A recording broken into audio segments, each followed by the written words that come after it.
Hello and welcome my dear students on my YouTube channel Azam की chemistry. तो प्यारे बच्चों, आज के इस इंपॉर्टेंट लेक्चर के अंदर बात करेंगे ऑर्गेनिक केमिस्ट्री की प्रॉब्लम कार्बोहाइड्रेट की है। और यहाँ बेटा क्वेश्चन जे एडवांस में पूछा गया है। क्वेश्चन में पूछा गया treatment of sodium hydroxide with D glucose resulting mixture of monosaccharide आपको बताना है। तो यहाँ पे जब भी ग्लूकोज के साथ रिएक्शन करेंगे सोडियम हाइड्रोक्साइड क्या बन सकता है, तो यहाँ पे ऑप्शन बेटा दिया हुआ है जिसमें आपको चूज करना है करेक्ट स्टेटमेंट। इसको करने से पहले थोड़ी सी आपको इन्फॉर्मेशन दे देते हैं। यहाँ पे आपको पता होना चाहिए जब भी ग्लूकोज की रिएक्शन होती है सोडियम हाइड्रोक्साइड में, वहां पे एक मैकेनिज्म होती है जिसको हम लोबरी डी ब्रोइन वैन जो भी नाम है ट्रांसफॉर्मेशन, जिसको हम इसको बोल सकते हैं इनडायोल रिएरेंजमेंट बोल सकते हैं। इनडायोल रिएरेंजमेंट होता है वहां पे this alkaline medium D glucose gets converted into enediol, उसके बाद इंटरमीडिएट का फॉर्मेशन होता है।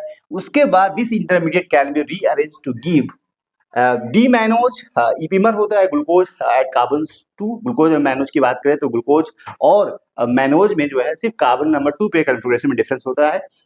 That differences make these two isomers diastereomer and इनको हम इपीमर बोलते हैं। फिर उसके बाद बोलते हैं फ्रक्टोज का फॉर्मेशन कैसे होता है। यहाँ पे कीटो इनोल टर्टमाइजेशन होता है, वहां पे फ्रक्टोज ग्लूकोज से फ्रक्टोज का फॉर्मेशन होता है, ग्लूकोज से मैनोज का भी फॉर्मेशन होता है। तो ये दोनों चीजें जब हो पाती हैं जब यहाँ पे ग्लूकोज को सोडियम हाइड्रोक्साइड में रखते हैं तब। ठीक है, तो यहाँ पे हम कह सकते हैं रिजल्टिंग मिक्सचर में क्या बनेगा, ग्लूकोज है, ग्लूकोज के साथ साथ यहाँ फ्रक्टोज और मैनोज मिलेगा। तो बेटा आंसर यहाँ पे क्या हो जाएगा, फ्रक्टोज ये हो जाएगा। और ग्लूकोज में आप कार्बन नंबर 2 देखें तो कार्बन नंबर 2 पे कॉन्फ़िगरेशन यहाँ चेंज है, बाकी सब सेम है। डी ग्लूकोज ये भी है और यहाँ पे डी ये फ्रक्टोज है, यहाँ पे डी ये मैनोज। तो बेटा आंसर ये होगा, सी हो जाएगा। इसको अगर देखिए मैकेनिज्म कैसे हो रही है, यहाँ पे मैंने बनाया है सोडियम हाइड्रोक्साइड रिएक्शन होगी ना, ये जो कार्बन नंबर 2 पे क्या होगा रिएक्शन हो गया और यहाँ पे H लेगा, यहाँ से नेगेटिव बनेगा, उसके बाद ये रीअरेंजमेंट होगा, इसको इनडायोल रीअरेंजमेंट बोलते हैं। और ये जो फॉर्मेशन जब हो जाएगा उसके बाद रीअरेंज होकर क्या बनाएगा, डी फ्रक्टोज बनाएगा।